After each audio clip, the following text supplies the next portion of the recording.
오늘 본문 말씀은 고린도후서 5장 17절 말씀입니다.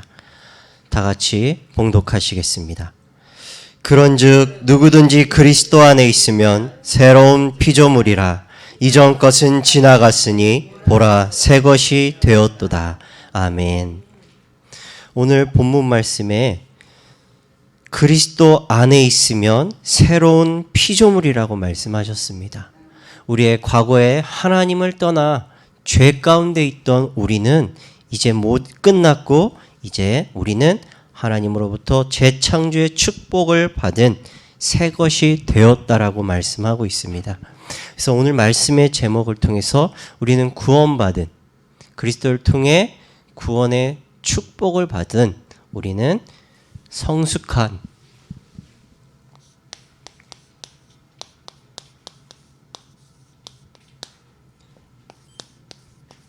그리스도인의 삶을 살기 위해 어떻게 살아가야 되는지, 또 무엇을 알고 누려야 되는지 오늘 말씀을 통해 우리 나누겠습니다.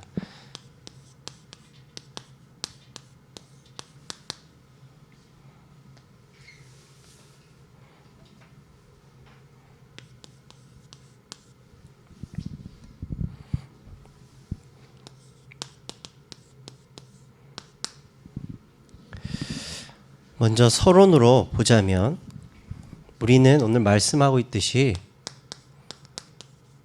우리는 그리스도를 통한 새로운 피조물이 되었다라고 말씀하고 있습니다.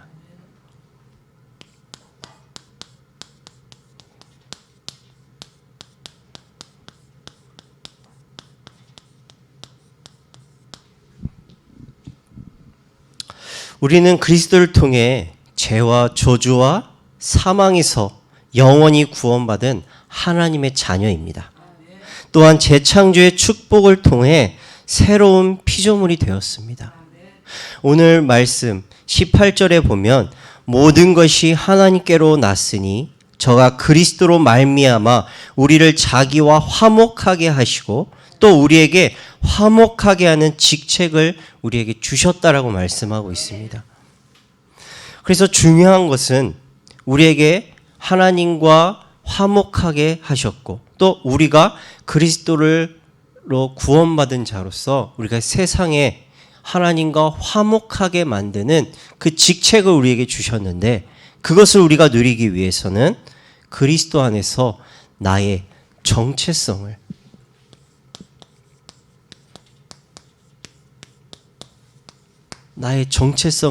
발견해야지 이 사명을 우리가 온전히 감당할 수가 있습니다. 나의 정체성이 발견되지 않으면 우리는 눈앞에 응답을 따라가는 기복신앙과 또한 삶의 모습과 행위만을 강요하는 율법적인 신앙에 빠져 종교 생활을 할 수밖에 없습니다. 그래서 우리는 오늘 서론을 통해서 몇 가지 점검해야 되겠습니다. 먼저 우리가 나의 정체성을 발견하기 위해서는 먼저 우리가 가진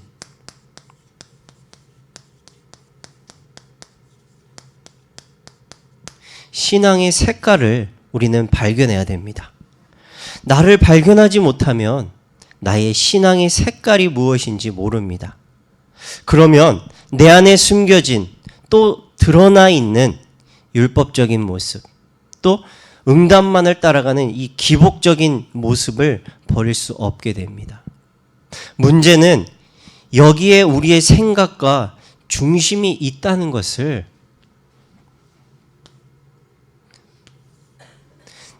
나는 모르지만 내 주변의 사람들,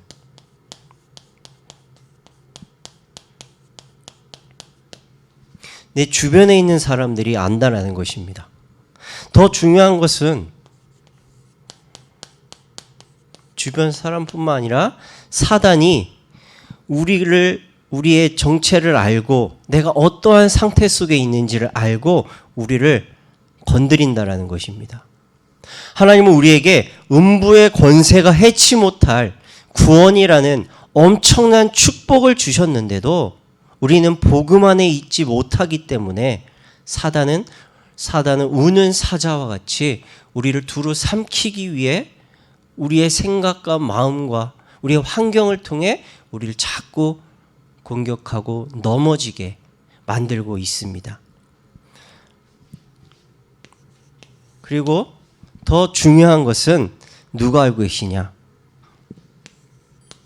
우리의 주의 대신 하나님께서 알고 계신다라는 것입니다. 그렇기 때문에 나의 정체성을 빨리 발견하고 나의 율법적이고 기복적인 신앙의 모습에서 우리는 벗어나야 되겠습니다. 또한 우리가 점검해야 될 것은 나의 주인이 누구인지 우리는 점검해야 되겠습니다. 그리스도가 오늘 말씀에도 그리스도를 통하여 우리는 새로운 피조물이 됐다라고 말씀하고 있습니다. 그리스도가 나의 주인이 된다라는 것은 내가 없어지거나 내가 연약해지는 것이 아니라 우리는 그리스도로 말미암아 새로워지고 강해지게 되는 것입니다. 우리는 열심히 삽니다. 열심히 미래를 대비하기 위해 또 우리에게 문제나 어떠한 내 자녀에게 문제가 오면 그것을 막을 수 있는 대응을 하고 또 그것이 오기 전에 미리 대책을 세워놓지만 그리스도가 주인이 아닌 내가 주인이 되어서 내 멋대로 살아가고 있습니다.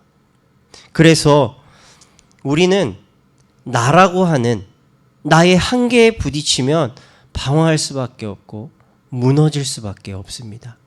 그래서 우리는 나의 주인을 나에게서 그리스도로 빨리 변화시켜야 되는 것입니다.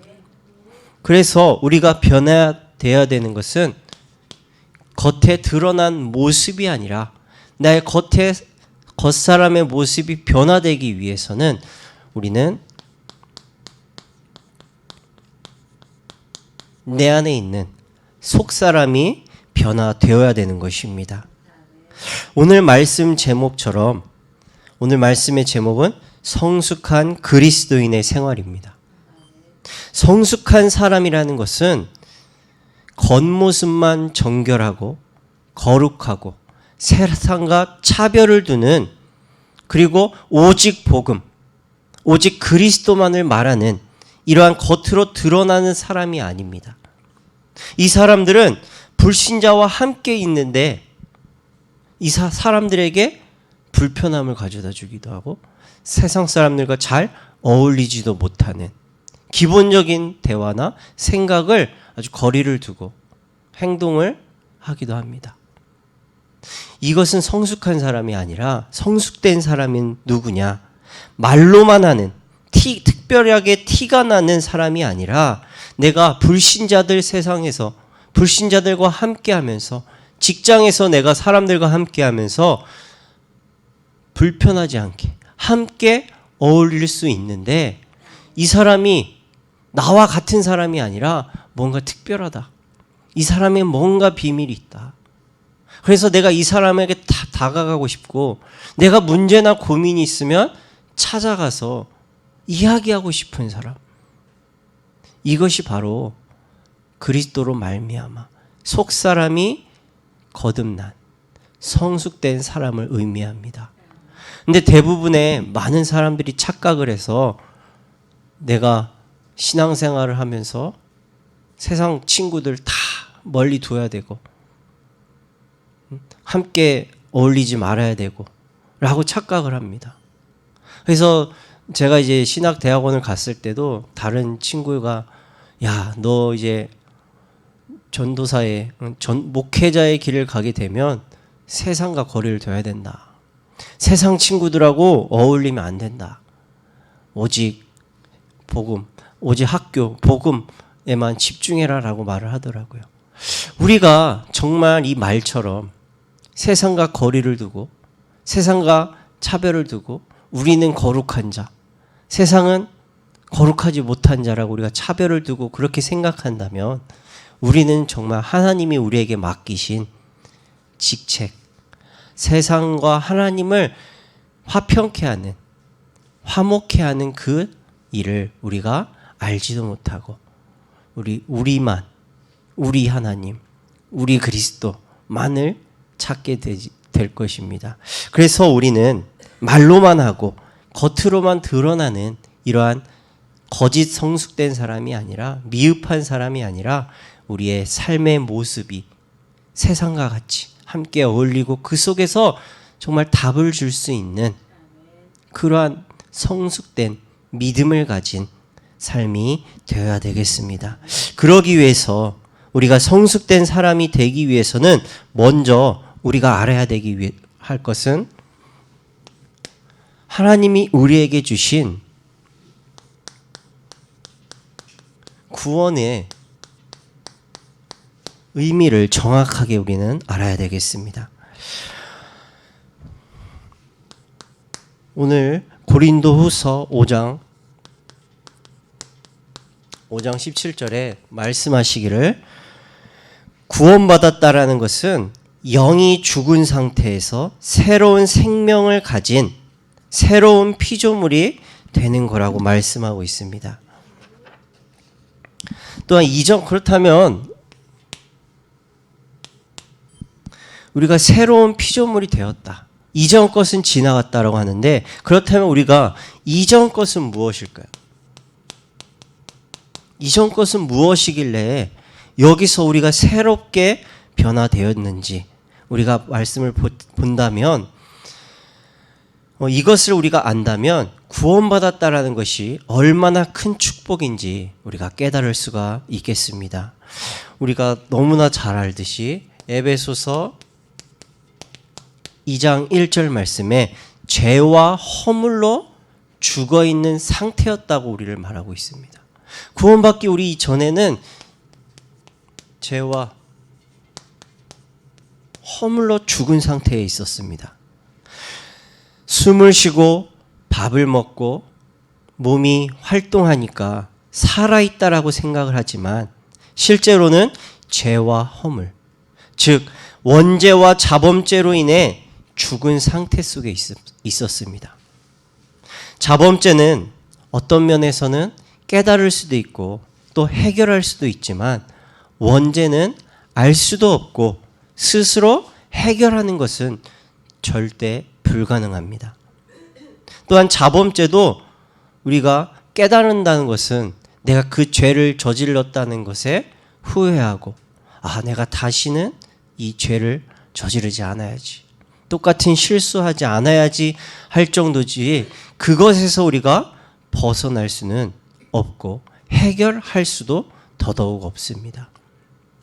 지금 너무 유명한 배우가 지금 뉴스에서 계속 언급되고 있죠. 그 배우가 1년 동안 그 프로포폴이라는 이 수면 검사할 때 맞는 이 수면 마취제를 1년 동안 73회를 투약했다고 합니다. 또 그리고 대마와 또 제3의 마약에 1년 동안 그것을 계속해서 상습적으로 투약했다라고 얘기를 하고 합니다. 또한 지난번에 TV를 보니까 외국에 있는 외국인인데 성전환 수술을 3번이나 했다라고 하더라고요. 이 사람이 남자로 태어났는데 자기의 행동하는 것이나 자기의 이 섬세한 것이 난 남자로 태어나면 안 돼. 나는 여자로 태어났어야 돼. 내가 옷 입는 것도 쇼핑하는 것도 너무 나는 여성적이야.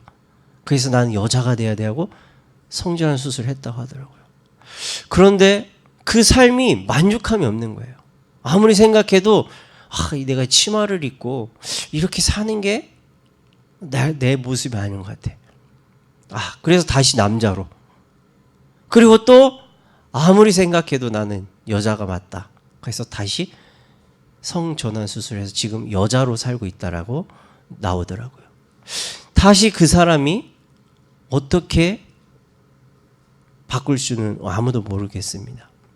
이렇듯이 인간은 후회하고 만족함이 없고 벗어나고 싶어도 벗어날 수 없는 이러한 죄 가운데 영적인 죄와 육신의 죄 가운데서 묶여서 벗어나지 못하고 살아가고 있습니다.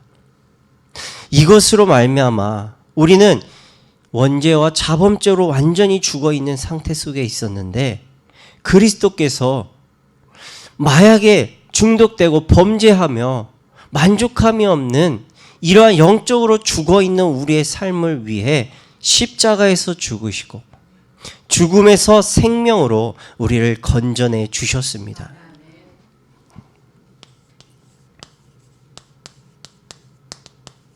더 무서운 것은 에베소서 2장 2절 말씀에 공중 권세 잡은 자를 따랐다라고 말씀하고 있습니다. 사단은 세상 세력을 완전히 장악했기 때문에 공중의 권세 잡은 자를 섬기는 불신자가 큰 성공하게 만들고 있습니다. 에베소서 6장 12절에 정사와 권세와 어둠의 세상 주관자들과 하늘에 있는 악한 영들을 말하고 있듯이 세상 가운데 사단은 장악하고 공중의 권세를 따르도록 만들고 있습니다. 그것은 정치인이나 권력 있는 사람이나 지식인이나 엘리트나 할 것 없이 이 영적인 비밀을 모르는 이 불신자들, 이 세상은 공중의 권세 잡은 자를 따르는 것을 알지도 못하고 따라가고 있다라는 것입니다. 그러나 그것도 잠시일 뿐 성공 뒤에는 더 심각한 영적 문제가 따라옵니다. 그래서 하나님이 이 땅에 그리스도를 보내주셨고 이 문제로부터 우리를 완전히 해결해 주셨습니다.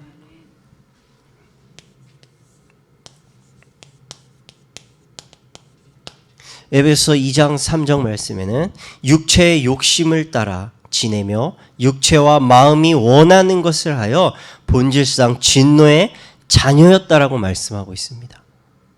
지금도 전 세계에 쉴 새 없이 문제가 생겨나는 이유가 진노, 즉 저주와 재앙에 빠져 있기 때문입니다. 지난번에 TV를 보니까 세계 2차 대전 이후로 전 세계가 전쟁이 한 번도 안 일어나고 조용했던 적이 며칠이나 있을까요? 라는 그런 질문을 하더라고요. 며칠이나 될 것 같으세요? 한번 생각해 보세요. 저는 그래도 몇 년은 되지 않을까라고 생각했는데 15일밖에 전쟁이 안 일어났다고 하더라고요. 2차 세계 대전이 끝난 지가 한참 엄청 오래됐는데 몇백 년이 지났는데 그 이후로 전쟁이 한 번도 안 일어난 것이 15일밖에 안 된다라고 얘기를 하더라고요. 이것처럼 인간은 계속해서 전 세계가 계속해서 쉴 새 없이 문제가 생겨나는 것은 저주와 재앙 가운데 빠져 있기 때문입니다. 교회 안에서도 분쟁이 일어나고 교회 안에서도 좌로 우로 나뉘는 이유도 바로 자기 중심, 내 이익 중심, 이것으로 가고 있기 때문입니다. 결국 복음 중심이 아닌 교회는 이익을 따라가는 기업이 되고 재미있는 프로그램으로 사람을 모으는 종교화가 되고 복음은 점점 희미해지게 되는 것입니다. 여기서부터 하나님은 우리를 종교와 기복신앙과 이 육신의 프로그램 여기에 속하지 않도록 진정한 복음이 무엇인지 알지 못하고 그냥 사람을 채우는 전도, 복음을 알지 못하고 우리가 받은 구원의 축복이 무엇인지 못하고 그냥 말로만 오직 그리스도를 얘기하는 이러한 율법적인 모습, 유대인과 같은 생명 없는 모습에서 우리를 구원하시기 위해 진정한 하나님의 축복, 구원의 축복이 무엇인지 우리에게 알려주시기 위해 저와 우리 모든 성도님들을 먼저 예정하시고 불러주셨습니다. 그리고 이 축복, 구원의 축복을 가진 자로서 하나님과 화평케 하는 직책을 우리에게 주셨습니다. 이것이 바로 구원이고 구원의 축복받은 저와 우리 성도님들의 신분임을 우리가 정확하게 알아야 되겠습니다. 그렇다면 두 번째로 성숙한 그리스도인들은 여기서 머무르지 않고 구원받았다라는 것에 끝나지 않고 구원받았어. 여기서 멈추는 것이 아니라 모든 것이 끝나는 것이 아니라 계속해서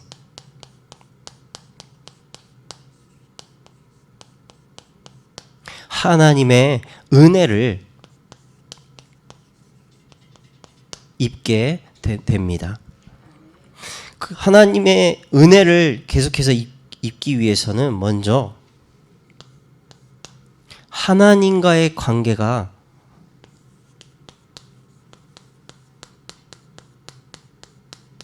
깊어져야 합니다. 우리는 착각하고 있는 분들이 계십니다. 우리는 구원받았으니까 모든 문제 해결, 모든 문제 끝. 그러니까 나는 내 멋대로 살아도 돼. 내 마음대로 살아도 돼. 하나님이 나에게 다 회복시켜 주셨으니까 이것도 내 마음대로 저것도 내 마음대로 하고 누리고 살아도 돼. 라고 착각하는 경우가 있는데 그것이 아니라 우리는 하나님의 은혜 속에서 매일매일이 새로워지고 거듭나고 하나님의 은혜 속에서 우리가 삶이 하나님의 자녀답게 변화되어져야 합니다. 그러기 위해서는 우리는 하나님과의 관계가 매일매일 깊어져야 되겠습니다. 베드로전서 2장 2절 말씀에 갓난 아이들 같이 순전하고 신령한 젖을 사모하라고 말씀하고 있습니다. 이로 말미암아 너희로 구원에 이르도록 자라게 하려 함이라라고 말씀하고 계십니다. 갓 태어난 아이에게는 전적으로 어머니의 젖에 의존해서 살 수밖에 없습니다. 그래서 배고프면 어머니의 젖을 찾아 울고 보챕니다. 아무리 좋은 음식과 건강에 좋다고 하는 귀한 음식들을, 영양식들을 아이에게 부모의 욕심에 의해서 먹인다고 해도 갓 태어난 아이는 그것을 소화할 수 없고 그것이 오히려 아이를 탈나게 하는, 아프게 하는 원인이 되는 전혀 가치 없는 것이 됩니다. 마찬가지로 그리스도인은 육신의 모습, 세상의 모습을 버리고 완전하고 다른 것이 섞이지 않은 순수한 복음을 사모할 때 영적으로 성장하고 하나님과 형통한 자의 은혜를 누리게 하여 주십니다. 또한 우리가 하나님과의 관계가 계속해서 깊어지면 하나님이 우리에게 주신 자녀의 특권을 발견하고 누리는 삶을 살아가게 됩니다. 영접하는 자, 곧 그 이름을 믿는 자들에게 하나님의 자녀가 되는 권세를 주셨습니다. 하나님을 믿지 못하고 거부하는 죄에 속한 우리에게 믿음이라는 선물을 주셔서 그리스도를 영접하여 하나님의 자녀의 신분을 우리에게 회복시켜 주셨습니다. 그것으로 끝나지 않고 우리의 삶 속에서 매일매일 하나님 자녀의 신분 가진 자에게 따라오는 7가지 특권을 누리게 우리에게 주셨습니다. 그 특권은 하나님 자녀의 신분, 우리의 신분을 회복시켜 주셨습니다. 그리고 하나님의 자녀가 된 자 안에는 성령께서 내주하시며 우리의 삶을 말씀으로 인도해 나가고 계십니다. 또한 우리가 기도할 때 우리를 돕는 천사를 동원해 주시며 우리가 기도할 때 성령께서 응답해 주시고 5번째, 우리가 기도할 때 흑암이 결박되어지는 권세를 우리에게 주셨습니다. 그리고 영원한 축복인 천국 시민권을 가지고 이 땅에서 하나님 나라의 배경 속에서 하나님의 다스리심과 보호하심과 인도하심과 보장을 통해서 이 땅에서 하나님의 증인으로 하나님 나라를 누리는 하나님의 자녀로서 우리가 살아가게 하나님이 우리에게 권세를 주셨습니다. 또한 7번째로 우리가 나의 것으로는 할 수 없지만 오직 복음으로 생명을 살리고 나라를 살리고 가문을 살리는 세계 복음화의 축복을 우리에게 권세로 주셨습니다. 그리고 3번째로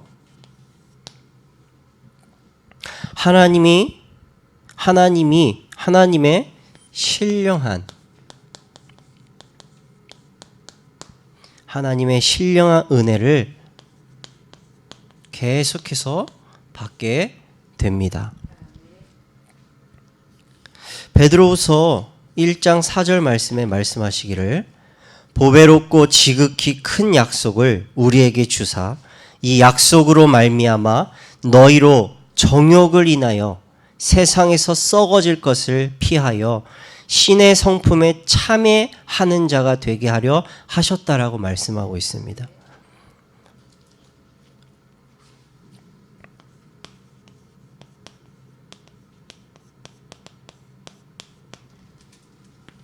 하나님의 성품에 참여하는 자.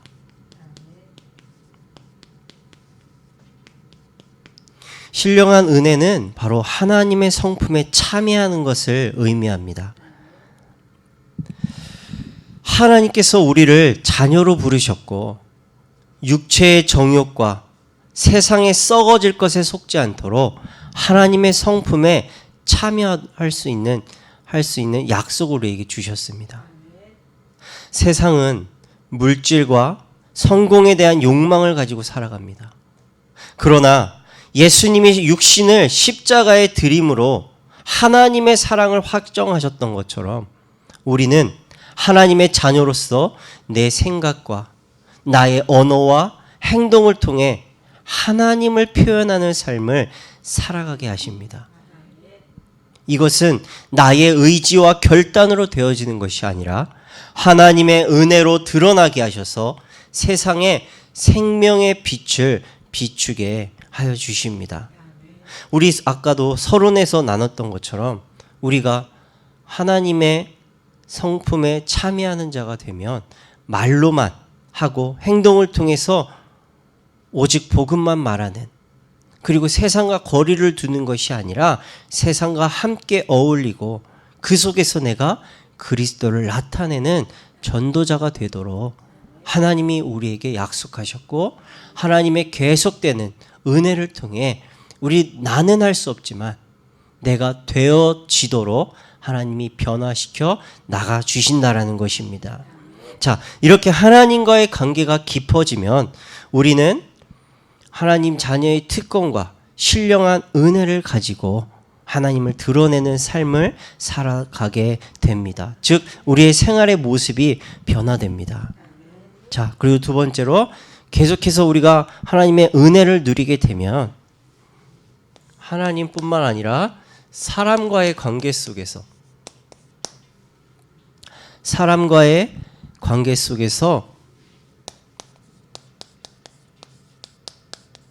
축복의 관계로 우리가 관계가 계속해서 깊어지게 됩니다. 하나님과의 관계가 깊어지는 성숙된 신앙생활이 되어지면 어떤 현장에서 어떤 사람을 만나도 그 사람과 축복된 관계로 맺어지게 하십니다. 예를 들면 직장에 모든 사람들이 기피하고 문제되는 사람이지만 나와는 축복된 관계가 될 수 있다라는 것입니다.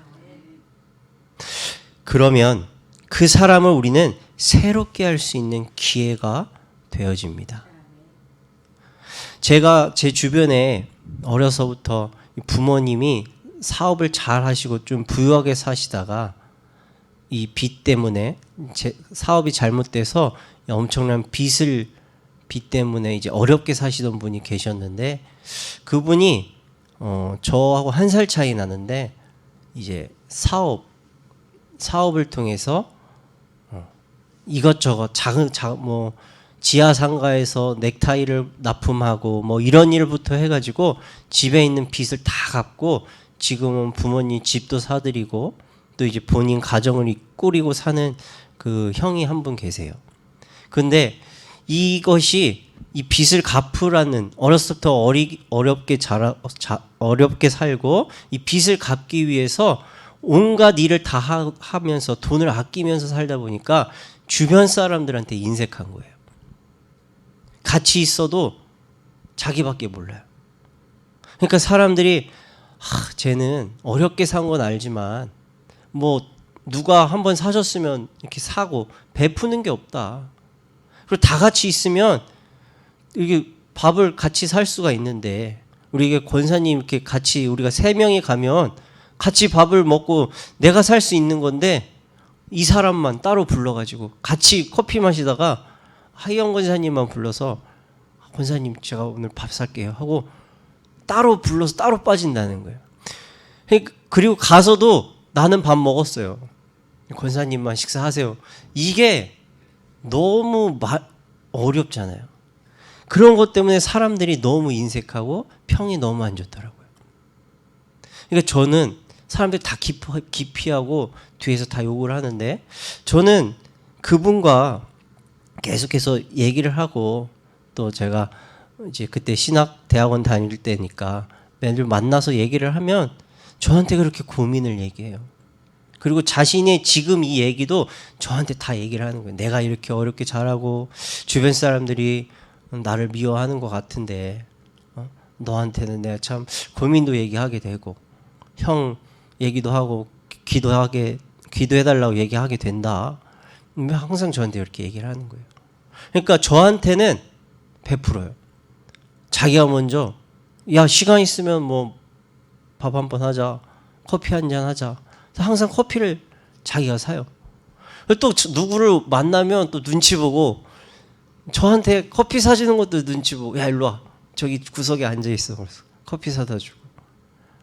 우린 사람들이 기피하는 대상도 우리가 진정한 하나님과의 깊은 관계가 되어지고 하나님과의 은혜 속에서 내가 하나님 자녀의 권세를 우리가 누리고 살아가면 사람과의 관계도 우리가 문제가 되는 것이 아니라 사람들이 기피하는 그 사람이 나에게는 축복의 관계가 되어지고 그 사람을 하나님과의 화목해하는 관계로 우리가 변화시키는 그 축복으로 우리가 변화시킬 수가 있습니다.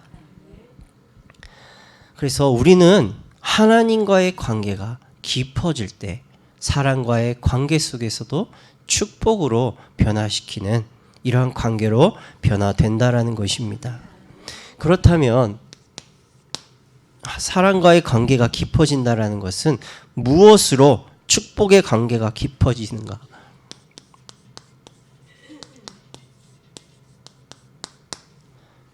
바로 요한일서 3장 11절에 보면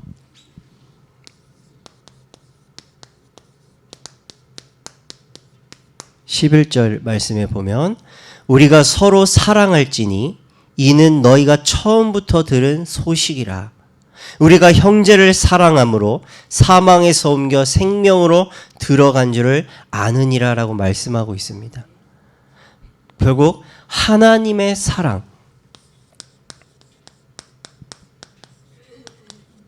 하나님의 사랑을 우리가 받은 만큼 형제를 사랑할 수 있다라는 것입니다. 요셉은 형들로부터 버림을 받고 팔려갔는데도 상처를 받지 않은 것은 하나님의 사랑을 많이 받았기 때문입니다. 다윗은 죽음을 피해 다니면서도 사람을 원망하지 않고 상처받지 않은 이유가 하나님의 사랑을 많이 받았기 때문이었습니다. 그러나 구원받았어도 하나님과의 관계가 깊지 못한 사람은 하나님의 사랑을 알지 못해서 14절의 후반 말씀처럼 사랑치 아니하는 자는 사망에 거하느니라. 사망에 놓여진 상태 속에 있게 되는 것입니다. 그래서 이것을 놓치지 않도록 우리는 렘넌트들과 자녀들에게 하나님의 사랑을 가지고 사람과의 관계가 되어지도록 도와줘야 되겠습니다.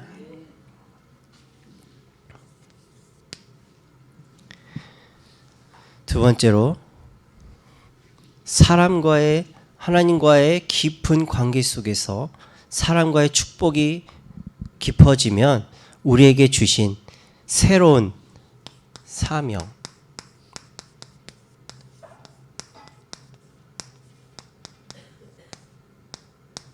사명의 직책을 우리가 알게 됩니다. 우리 다 같이 고린도후서 5장 18절에서 21절까지 말씀 보시겠습니다.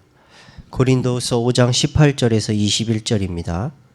모든 것이 하나님께로 났으니 저가 그리스도로 말미암아 우리를 자기와 화목하게 하시고 또 우리에게 화목하게 하는 직책을 주셨으니 이는 하나님께서 그리스도 안에 계시사 세상을 자기와 화목하게 하시며 저희의 죄를 저희에게 돌리지 아니하시고 화목하게 하는 말씀을 우리에게 부탁하셨느니라.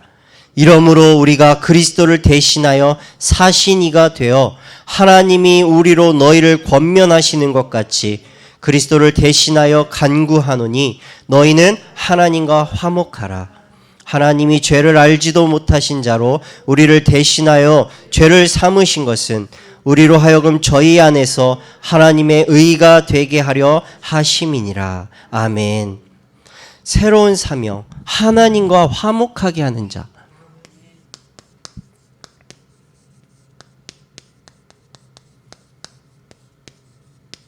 또 하나님의 일을 대신하는 사신으로 우리에게 직책을 맡겨주셨습니다.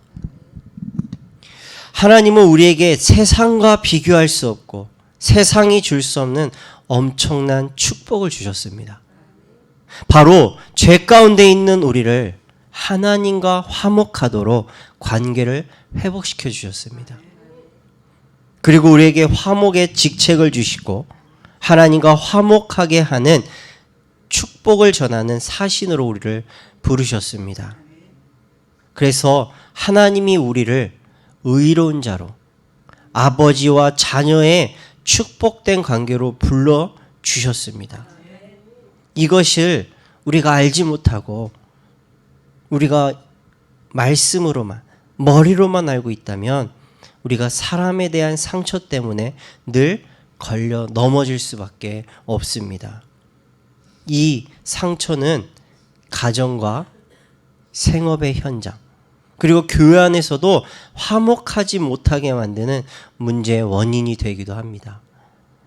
하나님이 주신 축복된 관계가 깊어질 때 우리가 받은 사랑을 전하는 전달자로서 우리는 직책을 감당할 수 있게 되고 교회에서 우리가 어떠한 일을 준비하거나 우리가 회의할 때도 화목한 자로서 교회에 하나님께 이로운 일로 우리가 하게 되고 또 현장에서도 우리가 어떤 사람과의 만남 속에서도 그 사람과 내가 갈등에 넘어지는 것이 아니라 그 사람을 수용하고 초월하고 포용할 수 있는 그 사람을 하나님과 화목하게 할 수 있는 그 일에 우리가 집중하고 그 일에 우리가 온전히 쓰임 받을 수가 있게 되는 것입니다.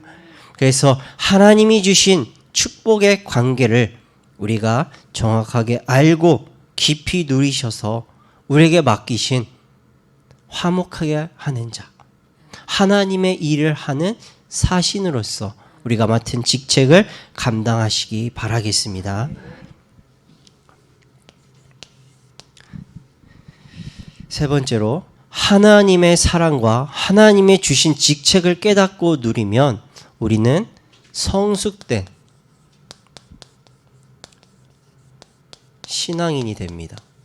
그러면 우리에게는 어떠한 결과가 나타날까요? 삶의 어떠한 모습이 나타날까요? 요한일서 1장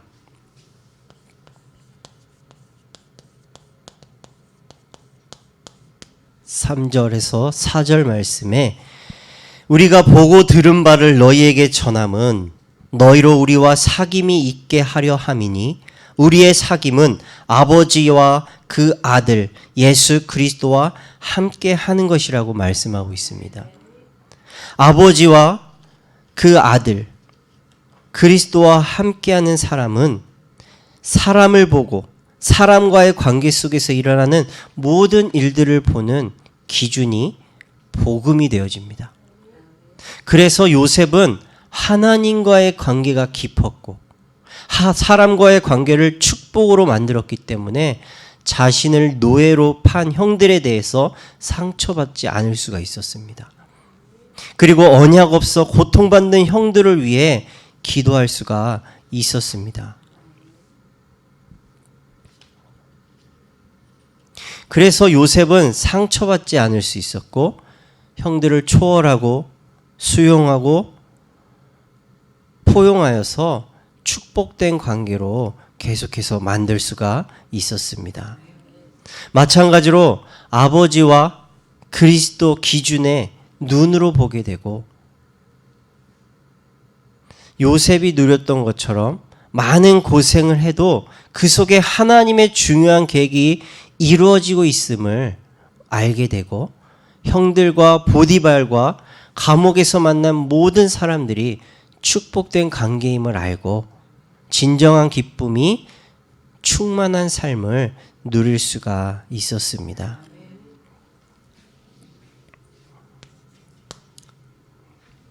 자, 그렇다면 세 번째로 성숙한 그리스도인이 되어지면 삶의 확고한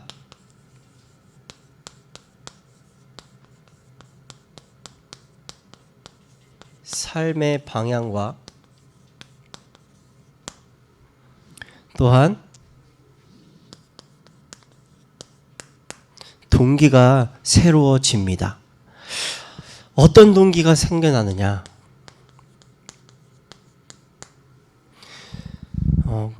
고린도 후서 5장 14절을 함께 읽어보시겠습니다. 고린도 후서 5장 14절 말씀입니다. 그리스도의 사랑이 우리를 강권하시는도다. 우리가 생각건대 한 사람이 모든 사람을 대신하여 죽었은즉 모든 사람이 죽은 것이라. 아멘. 그리스도의 사랑으로 새로운 피조물이 된 우리가 하나님과의 관계가 깊어지면 세상을 복음의 눈으로 보게 됩니다. 그러면 많이 배우고 못 배우고 잘 살고 못 살고와 상관없이 모든 사람이 구원받아야 되는, 복음이 없어 실패할 수밖에 없다는 사실을 깨닫고 모든 사람이 구원받아야 된다는 사실을 알고 전하게 되어지는 것입니다. 그때부터 하나님이 내게 맡기신 그리스도의 사랑을 전해야 하는 그 이유를 알고 모든 것이 전도와 선교의 방향을 맞춰 기도하게 되어집니다.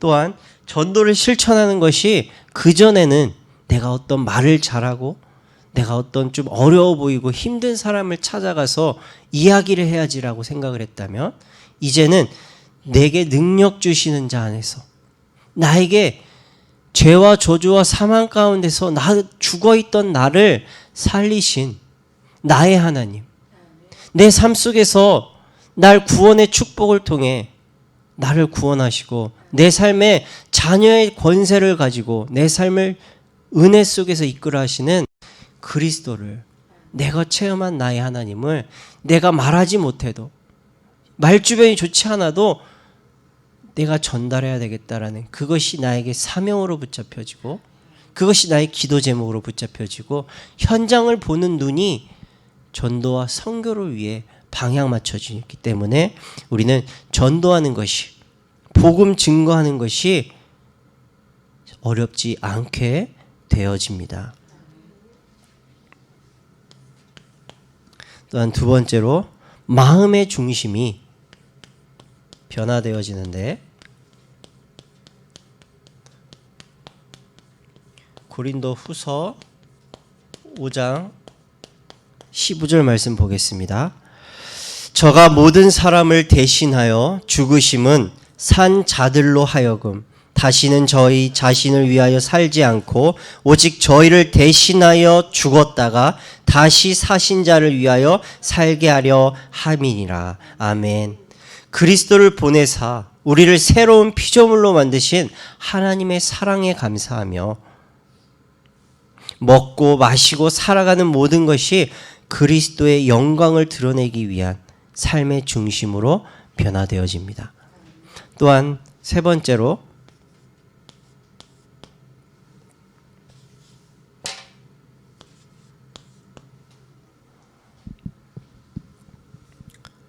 그렇다면 구원받은 우리, 성숙한 신앙인으로서의 우리의 삶의 동기는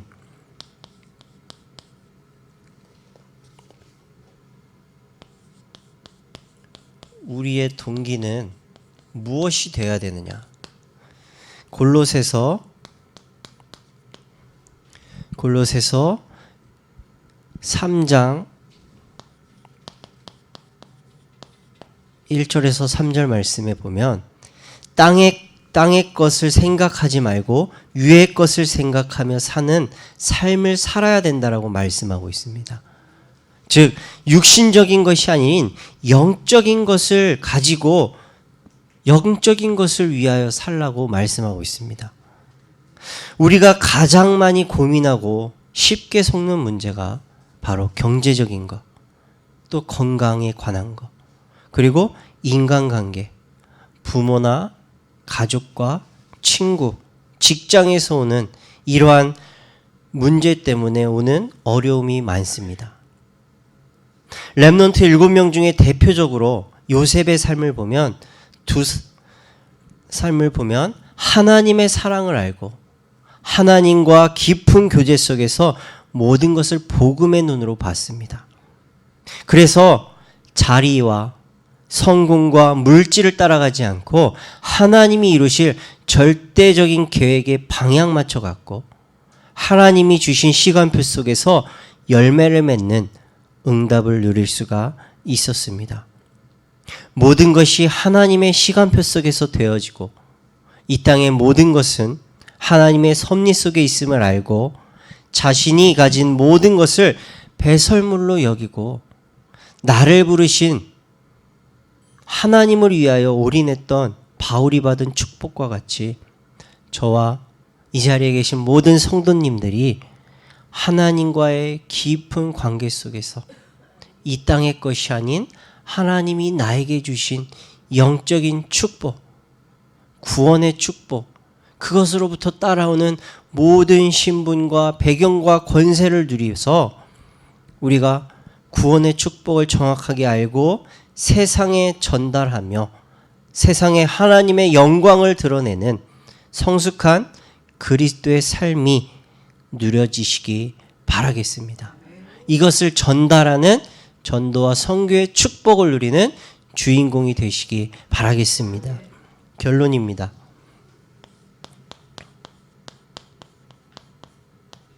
마태복음 16장 16절 주는 그리스도시요 살아계신 하나님의 아들이십니다. 고백하여서 하나님의 자녀가 된 우리에게 마태복음 28장 16절에서 20절에 세상 끝날까지 너와 항상 함께 하겠다라고 약속하셨습니다.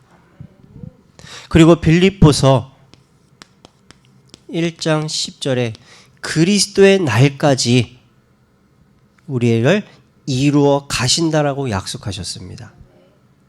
중요한 것은 그리스도 안에서 빨리 나의 정체성을 발견하지 못하면 이정표를 보지 못하고 방황하고 고생하다가 낙심하게 됩니다.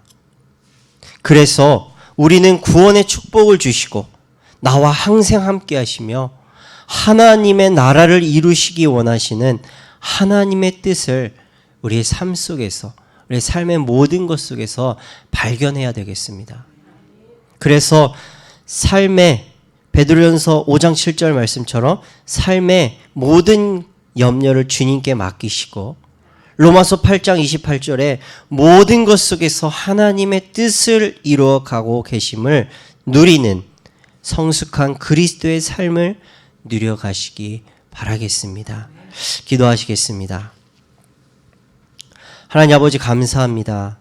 오늘도 저희에게 하나님의 말씀을 통해 우리가 받은 구원의 축복이 얼만큼 큰지, 우리가 구원받지 못했다면 우리의 삶이 어떠한 죄와 저주와 재앙 가운데서 사단에게 끌려다니는 고통의 삶을 살아야 하는지를 말씀을 통해 다시 한번 확인시켜 주시고 말씀을 묵상하게 하여 주심에 감사와 영광을 돌려드립니다.